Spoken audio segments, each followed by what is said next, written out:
The comments and statements made within the show are the opinions of the commentators and their guests, have not been evaluated by the FDA, and are in no way attempt to diagnose, treat, mitigate, cure, or prevent any disease or illness. The contents of this show are not to be construed as medical advice. If you have a health condition or health concern, please contact a licensed, qualified healthcare practitioner. Hi, everyone. I'm Nan. And I'm Tom. And this is a Supplement Super Sleuth. That'll be me. And the Herbal Storyteller. And that definitely would be me. And together, we're going to take a peek behind the curtain of the natural products industry. We'll be sharing naturals in the news, dispelling lots of myths, interviewing key players in the industry, and highlighting our favorite herbs and supplements. So with that, let's pull back that curtain and see what's there. Music! You know what? Every time we start this music, I feel good. I know. That is true. It does cheer me up, too. Mm-hmm. It means good things are on their way. It's another episode of the Supplement Super Sleuth. That would be We are you. on episode 22 today. And the Herbal Storyteller, that would be me. And we're on episode 22, and we're so excited to be here. Ooh, we're really going to take a look at some things today. I know. All right. Where are we and as we normally do, we start off all our shows with naturals in the news. Yeah. So today's first naturals in the news is from a piece of research from medicalexpress.com news, and it's about hyaluronic acid. And hyaluronic acid is getting a lot of attention right now. As it should. It's, yes. Ottawa Hospital did a lot of the research, and medical research headline says hyaluronic acid, a naturally occurring compound, awakens stem cells to repair damaged muscle. So when a muscle fiber is damaged, stem cells start coating themselves with hyaluronic acid, and then they form new tissue. And this new study that was originally published in Science revealed a unique form of cell communication that controls muscle repair. And in damaged muscle, stem cells work together with immune cells and using the building block of hyaluronic acid. And it's really interesting. I was kind of cruising around and reading further research on this, Tom. And what's fascinating is that a lot of people, especially women, use hyaluronic acid on their skin. And the body of research does not support topical use of hyaluronic acid. In fact, it does nothing. You have to take it internally. And when you do take it internally, you can get pretty outstanding results. So hyaluronic acid in oral form is really just beginning its naissance in the supplement industry. One of my favorites is a product called Baxyl. I use it in my practice, Baxyl, and it works. Oh, yeah, you have to take it though, and you have to keep taking it. Oh yeah, and it is great. The original research was done with racehorses, and it's pretty fantastic product. It has a very bizarre texture. It's like eating a glop of goo. Yeah. But it helps with not just skin, but muscle repair, etc. So a lot of attention in the research. Internal oral administration works. Topical does not seem to really perform in gold standard clinical trials. So great hyaluronic acid, great for you, good to moisturize. It's a building block for making new tissue and making new like synovial fluid inside the joint. So it doesn't cure anything, but you need it as a building block. Pretty great. I use it in my practice. Absolutely. And, it's really, really interesting that it was used for racehorses first. And because, as you can imagine, I remember talking to the gentleman who was telling us about it years ago, literally. Years ago. All right. Literally years ago, that, these racehorses are $100,000, $150,000, $200,000, $300,000 animals that are carefully bred and everything else. And if one of them goes down because of muscle problems, even circulatory problems. or joint Yep, problems. they are. That's it. It's like they lose all that money. So they really were And trying they all often kinds put of them things. down. They Yeah, often destroy the animal, which is really, really, really upsetting to people who love animals. So, yeah, yeah. Yeah, that's a really good point. I mean, so it wasn't, it was first just used. And then there were studies done, of course, humane studies done on race horses. So it was really, it's been an evolution around hyaluronic acid, and it's been an evolution around what can we do and what can we take that will help, that kind of connective tissue, reestablish itself naturally. And hyaluronic acid mm, is up and coming, great body of research. Oral administration is really the way to do it. Taking it topically doesn't seem to do anything, if at all. So definitely something to think about. yeah. Okay. And actually, the body was natural. What they found was the body was naturally producing this hyaluronic acid to coat nerve fiber and to coat muscle fiber to help it repair. Yeah. Yeah. So It's important for tissue rebuilding, tissue repair. yeah. Next in the news. Next in Tom, the take it news. away. Well, okay. So, next in the news, what I really wanted to talk about was an article again from Medical Express. We've gotten some really great stuff from them recently. And this is called Exercise and Diabetes Damage. And it really interesting that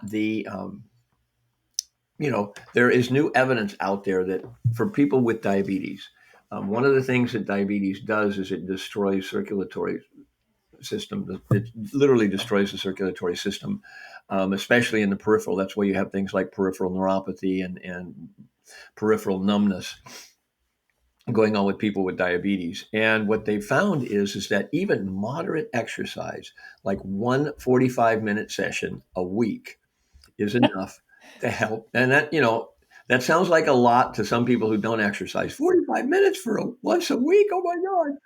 But it's actually not that bad. 45 minutes can go. And it's not like you're trying to kill yourself with exercise. But what they found is that it helps to create new blood vessels because it stimulates what's called angiogenesis. And angiogenesis is the ability to form new blood vessels. Um, Yeah. so what it does is diabetes hinders that ability. And it's something that we have built into us. We have an ability to rebuild blood vessels. And part of that is because of what's called our endothelial cells. And those are the cells that line our blood vessels and line our lungs and our intestinal tract and so on. I mean, they're extremely important cells. And exercise actually helps them to create new blood vessels. And that's really important for people with, whether it's type 1 diabetes or type 2 diabetes. You want to be working on your circulatory system at all times in order to keep it from, well, what they found, here's the jump to the conclusion. What they found is that people who were sedentary, who had diabetes like that, they had a severe, they ended up getting more and more severe problems with their circulation because of the fact that the diabetes was preventing their bodies from creating new blood vessels and new circulatory supplies for the rest of their body. It is Yeah. early in the morning here. Woo-hoo.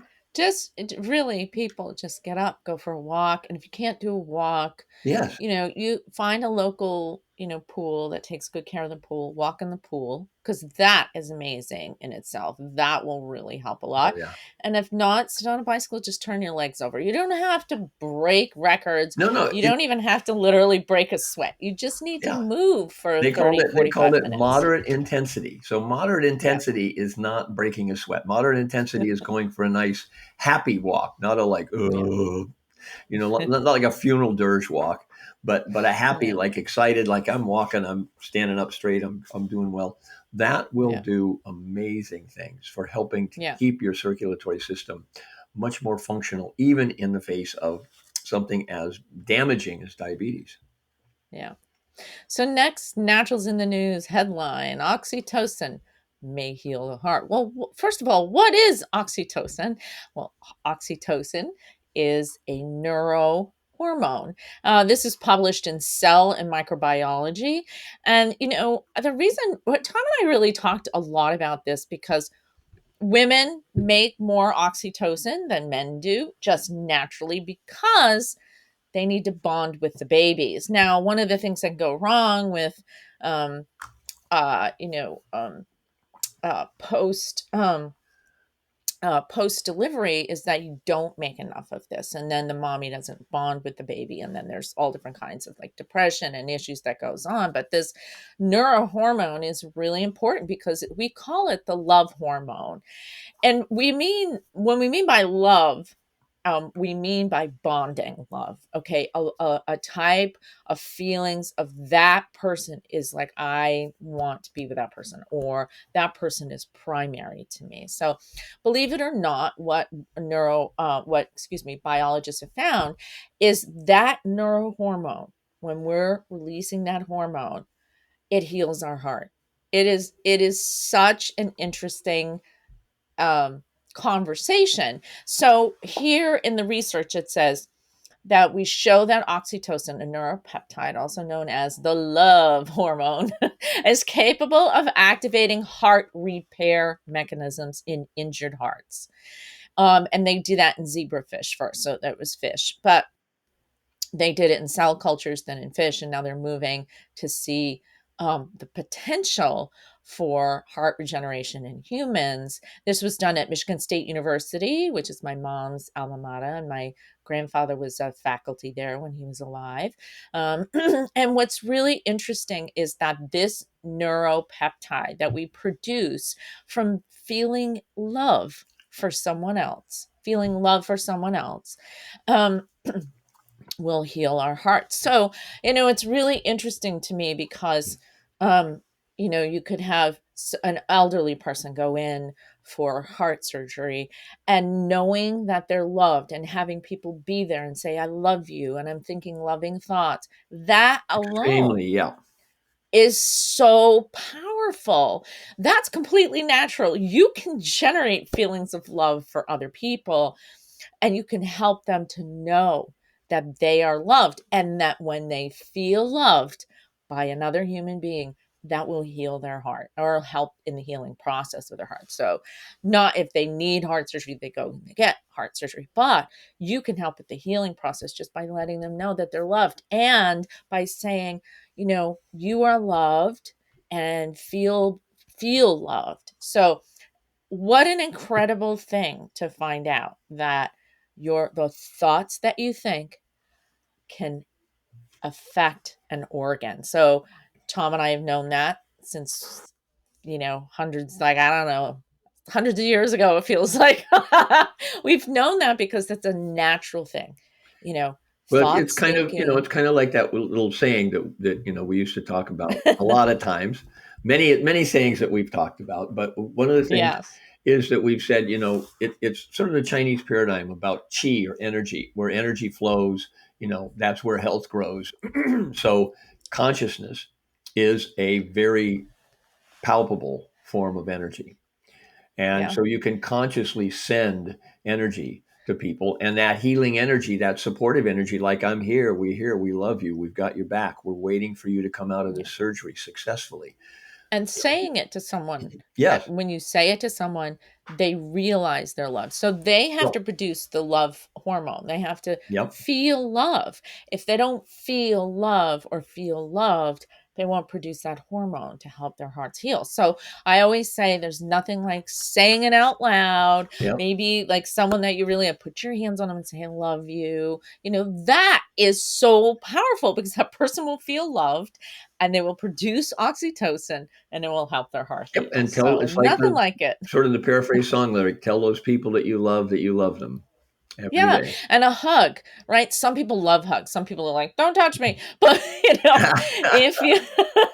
if people are, that helps them to feel loved, like give them a hug, their hearts can heal. So we love anything that nature and natural can produce. Of course, the researchers are trying to figure out how to produce Can an we make a drug out? Yeah, an oxytocin that you can inject into another human being to do it,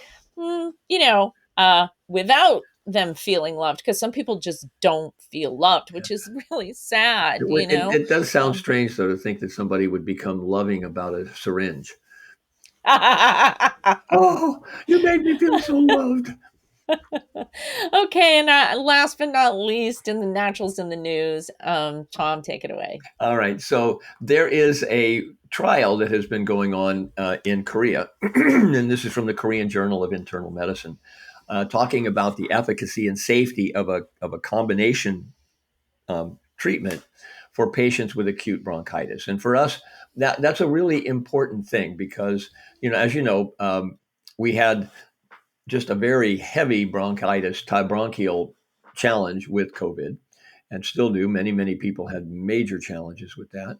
And even things like pneumonia is called the old man's friend because it generally takes old people out pretty effectively. So anything that can work on the lungs, work on bronchitis, and this happens to be, it's very interesting. It's a combination of two compounds. One, a chemical compound called dihydrocodeine. So it's a type of codeine.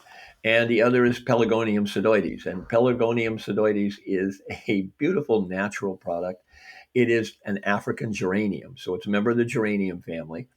And it has been used for centuries in folk medicine in South Africa and Africa, where it's indigenous, for respiratory distress for things like cold and flu, and is very popular in the natural industry as far as being a wintertime seasonal change type product. So what they found is that there was almost 100% resolution in the patients who were taking the combination of the dihydrocodeine and the Pelargonium sidodes. And even with just the Pelargonium sidodes by itself, there was almost an 84% success ratio. And this is in what's called a phase 3, double-blind, randomized phase 3 clinical That's trial. gold So that's standard. as high as you can go. Yeah. It's the best you can do. So there's a lot of confidence. a really big shout out. This also comes, we actually found the article in the newsletter of the American Botanical Society, which is absolutely, if you're into herbs at all, if you're into botanicals and how they can benefit humanity, supporting the American Botanical Council is absolutely something that you should be thinking of doing. Go out to abc.org and sign up. They have a great newsletter. It's filled with great stuff. It's really good. And this again, Pelargonium sidodes or the African geranium, really a beautiful. Just look for Pelargonium sidodes, and it is something that's very beneficial for your respiratory tract. So there we very have well. it. Mm-hmm. Absolutely does. Okay. And now, I'm feeling so sleepy now. Why? Are we going to talk about sleep again? Are you going to fall asleep? I'm just getting in the mood. Honestly. I can't believe it. I'm a method actor. I have to do my method. Oh my God. I looked back on one of the episodes and, I'm doing the presentation on sleep and Tom's falling asleep during. That's because she gets me up at 4 a.m. to talk to her because she's on the East Coast. Yeah, I don't know.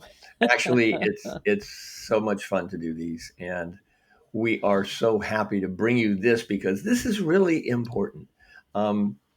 It's really funny. Today we're going to talk really about what sleep deprivation and what we can do about it, but there's an old saying, it's one of those funny sayings. It's like, what do you mean I'm broke? I still have checks left. And it's like, well, okay, I get it. You still got checks left, but you have no money in your bank account. And when you get sleep deprived, you get too far gone. It's very difficult to put things together properly in order to, function.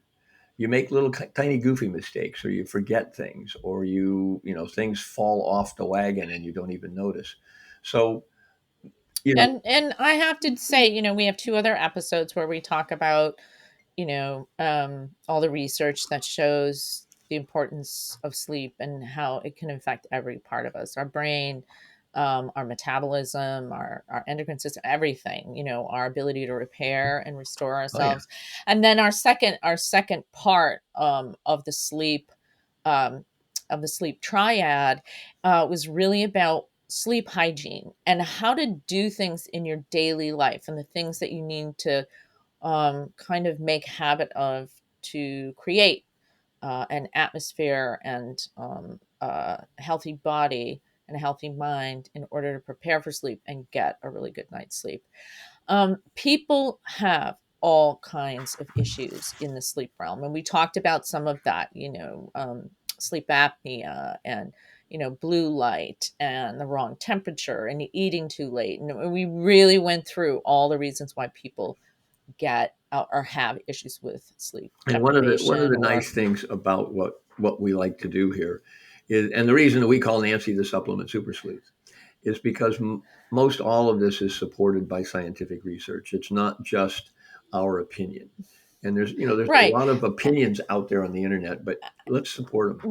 We like to get it supported with science, and then we're going to talk a little bit too about microbiome and gut health, because we didn't say much. We said a little bit about it. Don't eat late at night, try and take care of your digestion. We're going to add on to that today, but you can go back to those other episodes. So episode 21 and episode 20 are the lead in and the foundation to understand what we're going to talk about today, which is sleep remedies. Now, I want to say this. If you don't understand why your sleep is disturbed or you're not falling asleep, it's hard to choose an herbal remedy because they all work a little bit differently. So you should see a healthcare practitioner. See your doctor first. Make sure it's nothing like really severe that you're having, Yeah, and you sleep can issues. do a sleep test, A sleep study, at-home a sleep home test. sleep Yeah. study. Ask your doctor for that. Make sure if you're working with a naturopath or a chiropractor or an herbalist or a nutritionist or anyone in the kind of uh, alternative healthcare field, an acupuncturist. If you're working with anyone like that, you should really um, make it clear to them that you're struggling with sleep. Like sometimes a lot of people just they don't talk about it. They just slug on It's almost through the off their day. radar, like they don't think it's a Yeah. cause. So before you start taking a bunch of things from this conversation, please make sure you check in with a professional who really can help you, Yeah. what I would say curate, the type of remedies to take. So that's just my little preemptive, Well, like, please and talk to a professional. that being said, too, there are many types of sleep remedies. And remember that when you're taking a sleeping pill, quote unquote, the kind of over the counter prescription drug, those can cause a lot of different side effects. Yes, And they they can can. cause dependency and so on and so forth. So lots of scientific research on that too. So, Mhm. ideally, if you can find a natural practitioner who understands really what we're talking about in these lectures or these. Right. So let's start with magnesium. Magnesium is a mineral. It's a metal. And this particular study that we're showing on the screen, and Tom will actually kind of read it and share it with you. But this study was published in the International Journal of Sports Exercise Metabolism, and it really describes how magnesium correlates to athletes' ability to manage sleep deprivation in their performance. So 250 to 500 milligrams of a male who's 150 to 200 pounds prior to bed is a really inexpensive and intelligent aid to support normal sleep. The combination um, of magnesium zinc we're going to talk about in a second, but because minerals, like, it's really good to take minerals as a group instead of just one, but magnesium does very well on its own. And I do recommend that at dinner time, adding magnesium at 250 milligrams. It's really safe. It's kind of one of those things that it seems like a no-brainer. But I do really feel that if if you're struggling with falling asleep and you have a lot of muscular tension, this is definitely one place that you can explore in a safe manner. Right. And, the type of magnesium that we're talking about, because there are many different types of magnesium, and probably Yeah. the cheapest form that you find in most lower quality um, supplements is going to be magnesium oxide. And oxides are kind of like, think about oxidation. It's kind of like rust. So magnesium oxide is just, it's an okay form of magnesium, but it's not the best. You know, if you can get a magnesium bisglycinate, or you can get a chelated magnesium, those are going to be much more bioavailable for your body, and you want that magnesium to go in. So another good, excuse me, as Nan was mentioning, there are different times in the, you know, that you can take your magnesium. And a good time to take magnesium to really help your muscles relax and your whole body relax is in the evening before you go to sleep. If you take magnesium in the evening, what I like to do for myself is I'll take, you know, a small amount of magnesium in the morning just to keep everything nice and loose and relaxed, and then a larger serving size in the evening. Now, keep in mind too that magnesium in high doses, you have to start off slowly, because magnesium in high doses can give you very loose stools, because what Yes. magnesium It's does, very cold. yeah, well, not Yeah. only that, but it attracts water into your intestinal tract, so Yeah. it It will does pull that water too. into your intestines from the rest of your body. And if you happen to be, you know, dehydrated or something like that, you want to use it carefully.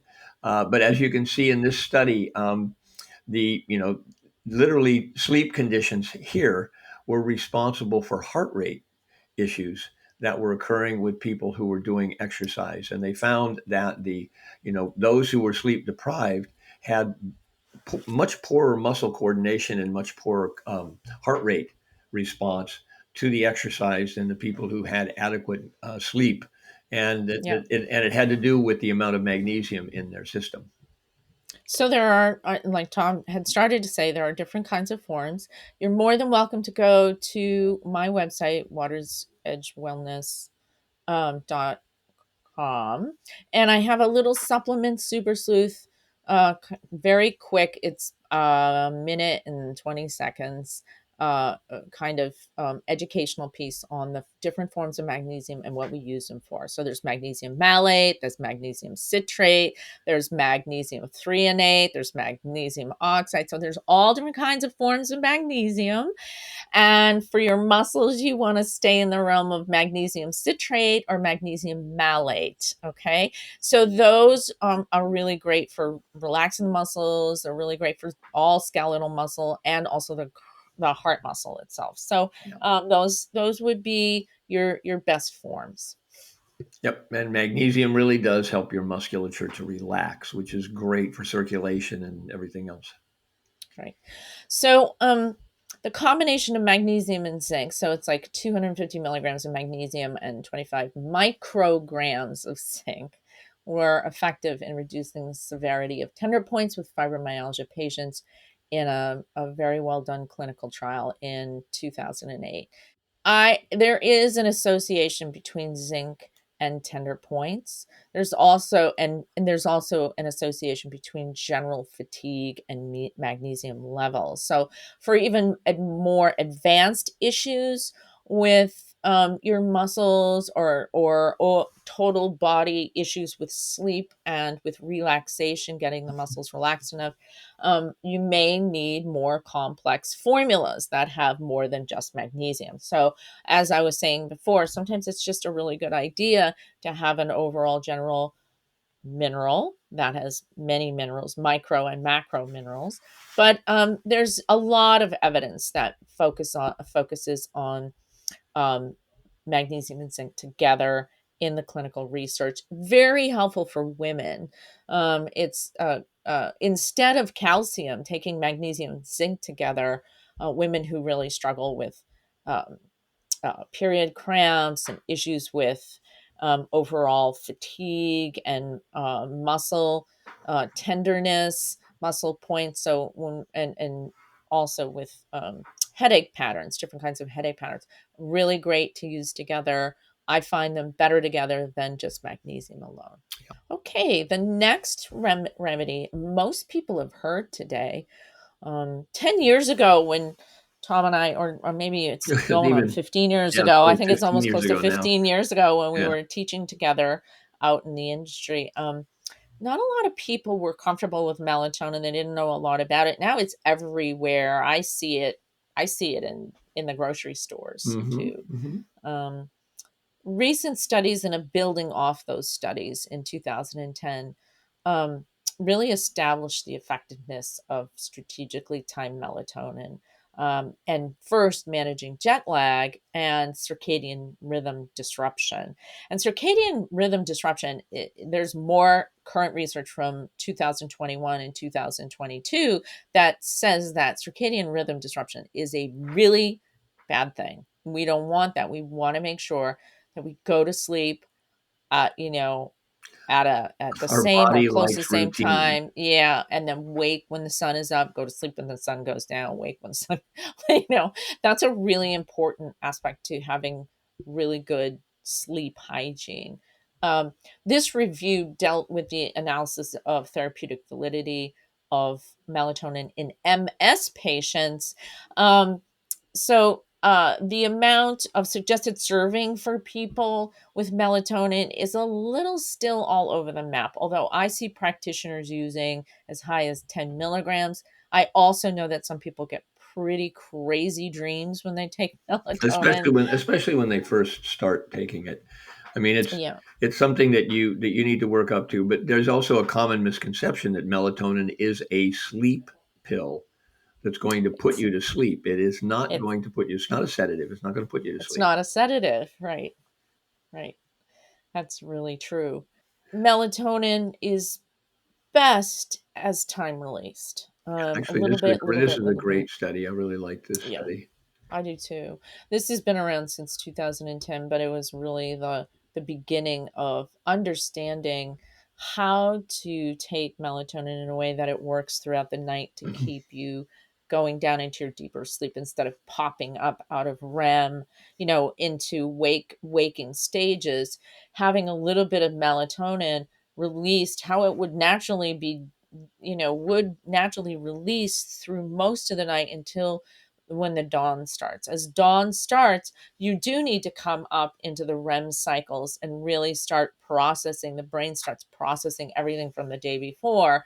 After you go through your deep sleep cycles of healing and restoration, you come up and you go through these lighter cycles, and your melatonin starts to wane in the early morning. People who have early morning waking when they're wide awake at 3 or 4 or 4 o'clock in the morning is because they haven't produced enough melatonin throughout the night. They may have taken melatonin in kind of this glob at the beginning of the evening, but they're not continuing to produce it. So they go into a deep sleep and then they pop right back out. And that's not always the case. Sometimes there are other conditions that are causing the person to have early morning waking, other hormones that are involved, although melatonin is a master Right. hormone And yeah, produced by the one of those pituitary gland. hormones is cortisol, which is the stress Yes. hormone.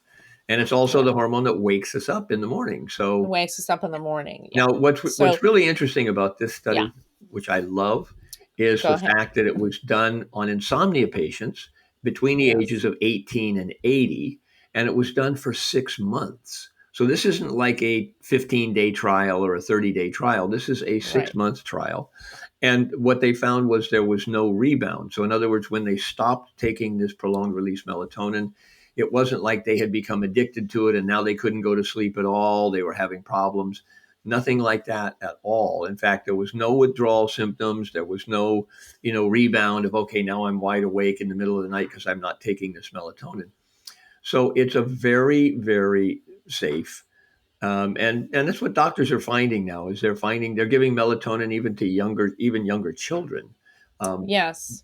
under carefully controlled. So it's not like we want to go out and say, okay, if your child is having trouble going to sleep, or if you want them to go to sleep, don't just pump them full of melatonin and say, okay, go to bed. But No, no, nope, no. nope. But Make sure you work with a practitioner yeah, around that. exactly. But yes, we And do the see especially that. this was for people between the Yeah. ages of 55 and Yes. over. So Yeah. And so I have people who come into my practice and say, "Oh, Nan, I'm taking that melatonin, but I'm still waking." And I said, "Is it time released?" And the answer is no. So we fixed that, and I see a lot of benefit from Yeah. that. So, it's absolutely a really great way. Tom and I always laugh about this because we do have discussions about the divine or the devil is in the details, right? So if you go out, oh, melatonin is so great, and you don't get a time released, you'll fall asleep and you'll hit the pillow, and it'll be like Night of the Waking Dead at 3 Mhm. a.m, right? So, all right. Let's move on to this next incredible amino acid. Now, a lot of you know, if you've been tuning in, I love amino acids. They're really simple. They're old school, but they work and they're super safe. And in fact, everything that we're talking about today is going to be really safe, has a lot of research supporting it, not just clinical, but gold standard research. And GABA is found in foods, right? GABA is an amino acid.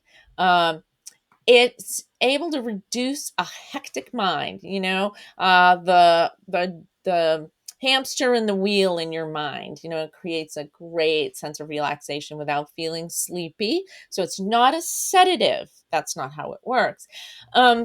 And it can be used during the day. It can also be used during the night. So if you're someone who has a mind that just won't stop, they call it invasive thinking. So the thoughts are invading. It's hard for you to stay in the present. It's hard for you to remove these distracting thoughts. GABA is fantastic. Usually 500 milligrams to a gram is recommended for an adult around 150 pounds.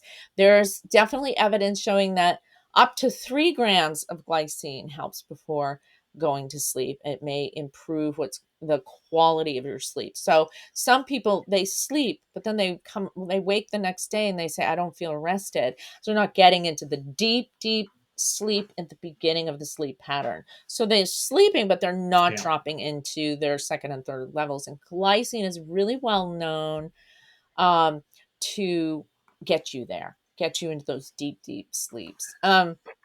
Yeah, and It's inhibitory I in the literally I way take that it glycine works. every night. Yeah, Yeah, I I take love it. glycine every night Mhm, just because of this mhm. particular study. Yeah, I know. 12 years ago, we were putting this together, and it still holds so much truth. It works beautifully. Um, it improves subjective sleep quality, and so again, it's like okay, you fall asleep, but how deeply are you sleeping?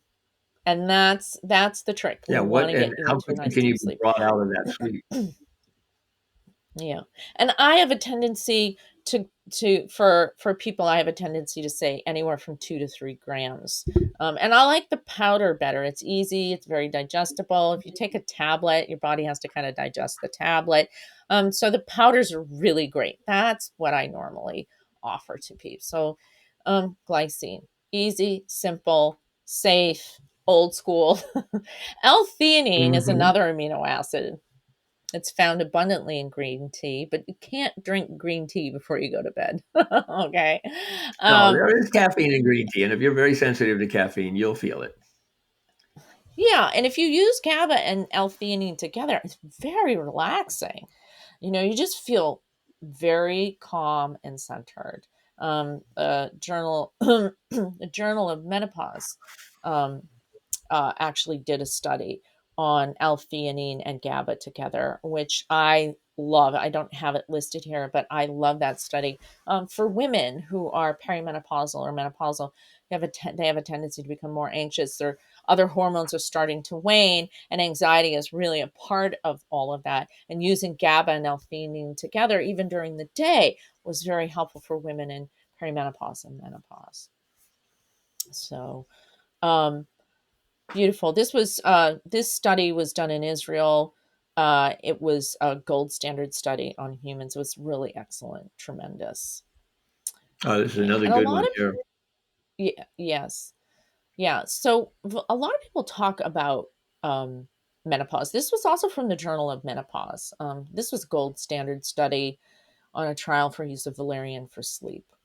Many women find the use of valerian to get to sleep and have deeper sleep. Very effective as an herb. So if GABA and theanine you're not attracted to it and you really just want something from the plant kingdom, valerian is an option. Now, some people, they take valerian and they literally have what's called a paradoxical effect. And a paradoxical effect means it wakes you instead of puts you to sleep.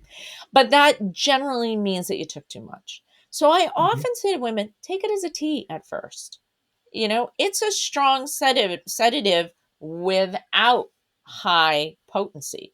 So a little goes a long way. So try it as a tea. Now it is, Tom, what would you describe the smell and taste of valerian? Oh, you mean like sucking on gym socks? Valerian it's very interesting. You see the picture of the valerian flower there. It's a beautiful flower and it's extremely fragrant. But yes, the root, it's like that old, was an old song, like the fruit of the poor lemon, lemon tree, very pretty, and the lemon flower is sweet, but the fruit of the poor lemon is impossible to eat. Sort of like that with valerian. However, the one thing you want to do is you want to make sure you get a good company that does lots of herbal products, because if valerian is over cured, if it's overheated when it's being dried, it can cause that type of rebound, that opposite effect that Nancy was talking about. So good companies, that know what they're doing, companies that have been around forever, like Herb Farm or Nature's Way, things like that. Gaia. Gaia. They treat the herb correctly. So we use the root, not the flower, in valerian. Light preparation is good. Little goes a long way. I love it in tea. And in tea, you want to mix it with other things so you don't have to deal with that kind of gamey taste and smell. Hops is absolutely another one you can, and I don't mean beer, although beer is made out of hops. We use you just have to take higher doses of the beer before you get the hops. Yeah. This study from the European Journal of Medical Research validates that even a single administration of hops and valerian as a pair is effective for a good night's sleep. So they mean not just getting to sleep, but the quality of the sleep latency, and then of course having proper, as we talked about in our episode 20 about what is a good night's sleep and what does that look like. So to have a proper night's sleep of 7 to 8 hours, sleeping well through the whole night, going through the stages of sleep in a proper way, having the valerian and the hops together is really gorgeous. Again, drinking it as a tea is exceptional. I love that. Yep.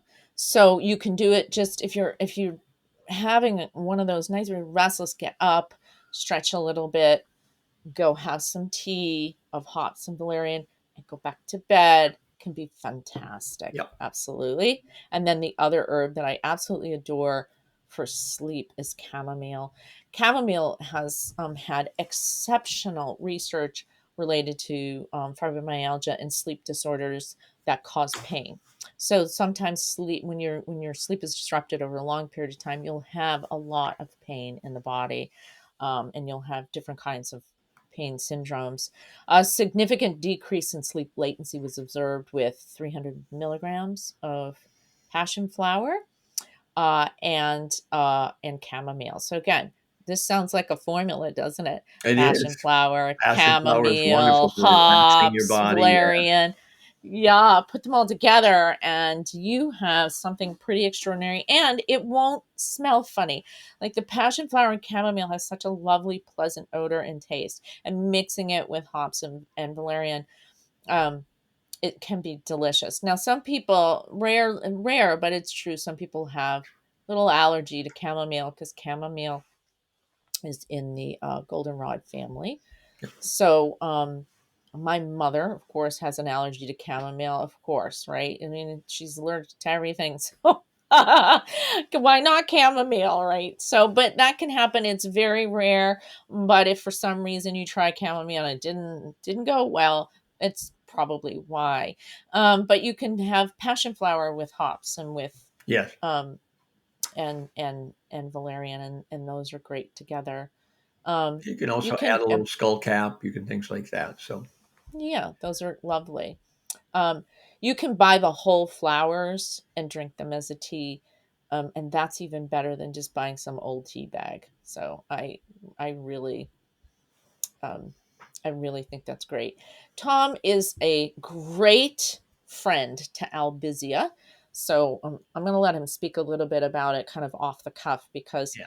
and not that I love Albizia, but he has spent years talking about Albizia. So Okay. I'm going to let him share his knowledge in that. So, Albizia gilbrizin is a beautiful tree. It's in Chinese medicine, traditional Chinese medicine, the herbal medicine. The name for Albizia means the tree of happiness. And it is a beautiful, beautiful herb that can be used for not only for depression, where you're just feeling like the weight of the world is on my shoulders, but it's also something that allows you to get into a really nice, relaxed, deep sleep. And there are two different parts of the tree. There's the bark of the tree, and there's the flower of the tree. Now, the flower, all along the highways in the South, Albizia is planted there. It's sometimes they call it the silk floss tree, the Chinese silk floss tree, and it's a beautiful, beautiful flower. That flower is uplifting. So the Chinese say that when you make a tea of the flower of the Albizia tree, because it's a tree, it's uplifting your spirit. And when you make a tea of the bark, it's grounding you so that you can be very grounded and relaxed and connected to the earth. And this is the beauty of the Albizia. This is why I love it, because it has this energetic possibilities to use. So find it if you can. I know it's sometimes hard to find, but if you look up Albizia, you will find a couple of Oh, really reputable absolutely. companies that make it. It's so great for trauma. Mm-hmm. If something happens, Oh, find some emotional Albizia. shock. Yeah. Emotional trauma is amazing. And then this is an incredible formula. This is a Dui Jiao that it's been used for 2,500 years in traditional And Asian Dui Jiao medicine, means a two magnolia, herb formula. two herb together, magnolia and ziziphus. There's been recent research on it. It is anti-anxiety and sleep inducing. And it's a formula that has been used as a base formula for thousands of years. And it works for a lot of issues with sleep. Then you can This is have actually a magnolia commercial with version of that. philodendron. Yeah. Yeah, so Relora is magnolia and philodendron, which is another kind of base herbal formula Yeah, that a another Dui lot of Jiao. herbalists use. And Relora is hard to find now, but it went through a lot of pilot study, very effective for getting to sleep, staying asleep, and also helping with stress eating at the same time. So Mhm. there were a lot of great studies on Relora that had magnolia, which you can do magnolia and ziziphus, or you can do magnolia and philodendron. Magnolia and philodendron are great for perimenopausal and menopausal women, and magnolia and ziziphus are really great for men who are like dry and starting to age, and really all very good together. Absolutely. And then Tom has done a lot of in a past our favorite things. Tom did a huge piece on ashwagandha, and we want to remind you that ashwagandha is great for sleep. I know it sounds crazy, but Withania somnifera, Mhm. actually somnifera means To make to sleep, go to yes. sleep, to make Mhm. sleep. So it's excellent. Usually we give ashwagandha around dinner time. We'll give up to a gram, 500 milligrams, up to a gram, if we think that the person is just so depleted that they don't have enough energy to get to sleep. Yeah. Ashwagandha is great for that. So, And as a reminder, because we've talked about it before. now, an interesting side story, and this is I have a friend, um, someone that I was training, who was he was a bodybuilding coach for professional athletes, very famous gentleman. I won't mention his name. Very famous gentleman, and he loved the line that I was representing at the time, a line called Planetary Herbals, and I had asked him repeatedly, "Hey, have you tried our ashwagandha? Have you tried our ashwagandha? Because it is a great adaptogen." And it is something that really helps restore your energy. The other idea of ashwagandha, the name ashwa means horse and gandha means to Horse. smell good. So it's another one of those really funny, stinky kind of herbs. Gamey, stinky herb, Yeah, like valerian. like drinking a stable. So put it in a capsule. You don't have to take it in a tea. But anyway, it implies strong like a horse. So he said, okay, I'll try some. I gave him some. He tried it, and he was headed out to the gym in the morning. And he said, before he even hit the front door, he thought, no, I'm so tired. I think I want to lay down and take a nap. And because he was being sleep deprived, he was depriving himself of sleep, trying to get all these things done. He ended up sleeping for over 7 hours and then got up and went to the gym and said he lifted more weight than he'd ever lifted before. He felt stronger than he'd ever felt before, and started putting all of his, clients rather on ashwagandha just because it had such a profound effect. And it was because it helped him restore his body. In Ayurvedic medicine, it's called a rasayana, a rejuvenative, something that restores your potency.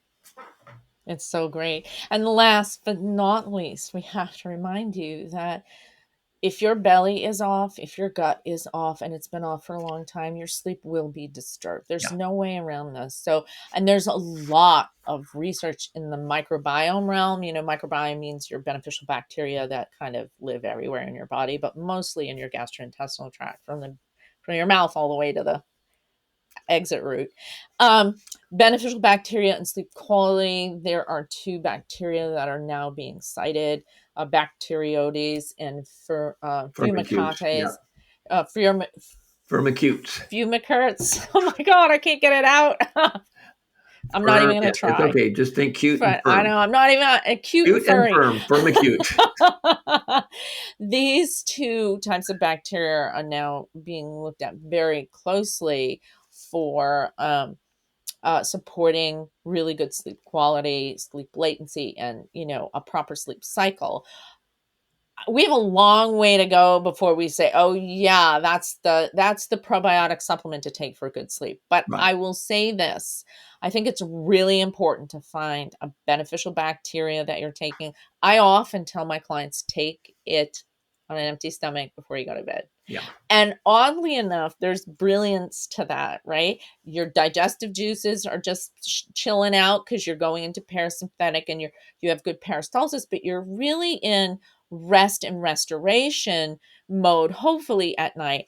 And your body will be more welcoming of the new guests of the beneficial bacteria. Yep. And inclusive of that is when you enhance your gut GI microbiome, you should sleep better. So there's a lot of intelligence about taking a probiotic at night before you go to sleep on an empty stomach. I don't have a lot of gold standard research. It's just more clinical observation on my part, but I do see that it is very beneficial. Speak with your practitioner about what's right for you as far as choices of bacteria for your particular issues. But this is absolutely, without a doubt, an important aspect of sleep. Deep, proper, and restorative sleep, literally. Yeah, really. Okay, well, that's it for today. We have managed to have all 3 parts of sleep and sleep deprivation. I only fell asleep once. And how to naturally address that for yourself and kind of be a DIY. But again, I'm really big on just get some help.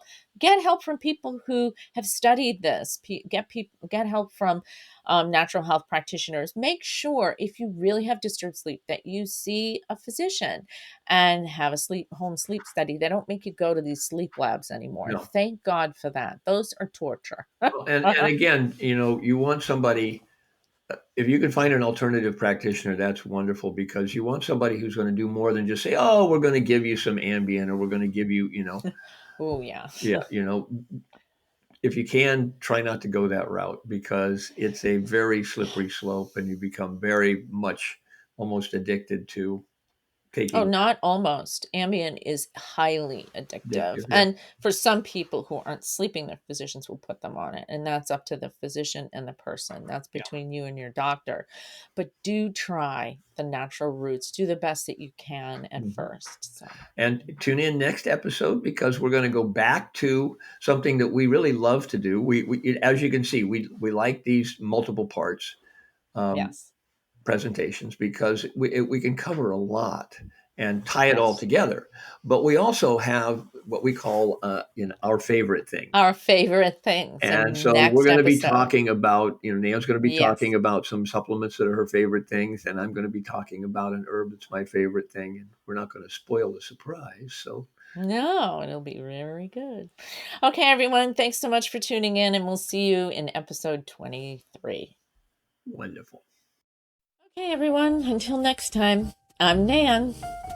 And I'm Tom. And we'll have more great topics and guests in the very near future. So join us right here in 2 weeks as the Supplement Super Sleuth and the Herbal Storyteller take another deep dive into the fascinating world of the natural products industry. See you later.